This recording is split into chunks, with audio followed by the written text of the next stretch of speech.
Alright, what's good with y'all boys YouTube?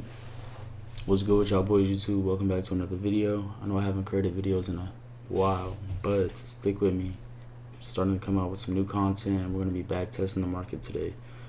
So right now I'm on a 4-hour fair value gap. Shit, I'm on a 4-hour time frame. So you need to be thinking about trading too much, start misinterpreting shit. Okay, so this is that Friday, last Friday that we had, and this is that Sunday, so it leaves it gaps down and leaves a liquidity void behind. I marked that out. This is what this purple area is, and it also creates a 4-hour fair value gap right here. 1, 2, 3 candle. It's from the high of the first candle to the low of the third candle, and if they don't cross each other, that's a fair value gap. Let me drop down into a 1-hour time frame, or no. Well, yeah, let me drop down to a 1-hour time frame. Okay, so this is the Asian session high. We failed to close a candle above it and run down with 10 a.m. news driver. Also, liquidity comes back down into this 4-hour fair value gap. You could have took a trade right here, and it completely leaves price behind, destroying that Asian high, targeting this previous day's low, and clearly pushes above it. That could have been a trade you could have taken, but I was looking right here on a 5-minute time frame. So like I said, at 9:30, or let me go to 8:30. 8:30 the market opens, trades above this Asian session high at 9:30, breaks down, leaving price behind. 9:45 to 9:50 leaves a fair value gap behind, targeting and crossing into these equal lows, pushes back up into this fair value gap. Literally a perfect fill too. Look at that. Look how perfect that fill is. And then continues to break down below these equal lows and targeting this 4-hour fair value gap. You could have been selling short right there and made a little bit of profit. Same with on the 1-hour time frame. You could have been you could have been going bullish and targeting this previous day's low or that Asian session high, which is more realistic if you target the Asian session high. But look at that drawdown you would have had if your stop loss was at the bottom of this 4-hour fair value gap. You would have definitely been pissed off if you would have gotten into this trade and it got you out and it continued to go back up, stopping you out. That would be wicked, I'm not gonna lie. I also want to go over one more. This is last Wednesday on the 29th. Let me hop in a 15-minute time frame.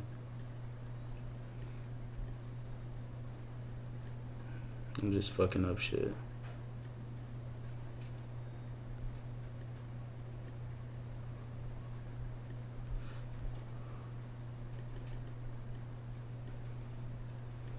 Kind of like the and pay attention to when all these trades happened. So the last trade happened around 10:45, not 10:45, 9:45, basically 10. I think it happened at 9:50, to be honest. We'll go back and look. Okay, but let's go over this trade. Not previous day, Asian session high marked up. London session fails to go above this Asian high, comes down. Market opens at 9:30 or 8:30 actually. But before that, still an Asian session, we leave a fair value we leave price behind and make a 15-minute fair value gap. Comes back, we trade into this fair value gap at 9:15 before news. Comes down, breaks below this Asian session. You could have took a trade right there. That would have been a what, 1-to-1, 1-to-1.5, probably something like that. I don't know. I didn't take the trade. I've just been marking up things, back testing. We also, at 9:30 exactly, we leave a fair value gap behind, 15-minute fair value gap. Comes into this fair value gap at 10, also at 10:15, comes back and trades back down into this previous day's high where sell side liquidity is.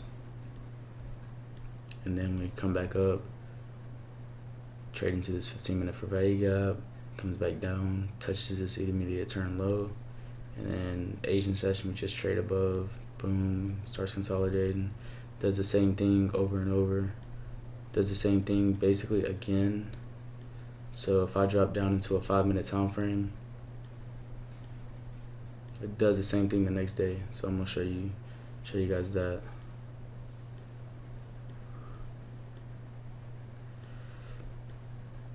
fails to go above this Asian high, literally just like the last trade and the previous trade before.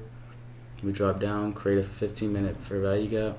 This is at 10 when we create that fair value gap. At 10:10, we trade into this 5-minute fair value gap. Failed to trade above it again around 10:25, and then the 10:30 news or the 10:30 liquidity comes in, breaks us below this, whatever this is right here, this line. I have to look back at this line. What is this line?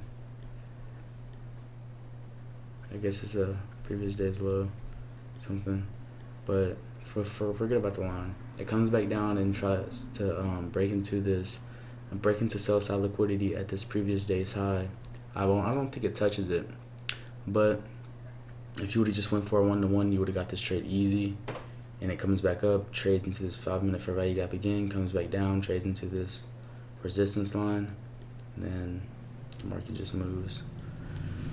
But yeah, I'm going to be doing a lot more of these videos, just me back testing. You ain't got to watch it. It's for myself, just so I can learn more. You feel me? And I'm going to come back to these videos someday. Be like, damn, this is me when I was a noob. Now look at me now. And y'all going to see the progress that I make someday. It's all going to come together. But if you guys enjoyed this video and gained a little bit of knowledge, probably didn't because I was yapping a whole bunch. And the main setups that I try to look for are false breaks and fair value gap fills, and a little bit of order blocks. But order blocks aren't really I don't really see those as much in the market, so I really just use fair value gap fills and false breaks above Asian highs or previous day's highs. But yeah, if you guys learned anything, I hope you guys had a good day. Hope you guys stay productive, stay moving towards your goals, man. Don't give up worth shit, man. I'm telling you. And thank you guys for watching this video. Make sure you leave a like and subscribe. Leave a comment down below, giving me advice on what I should look for next time. And until then, peace out.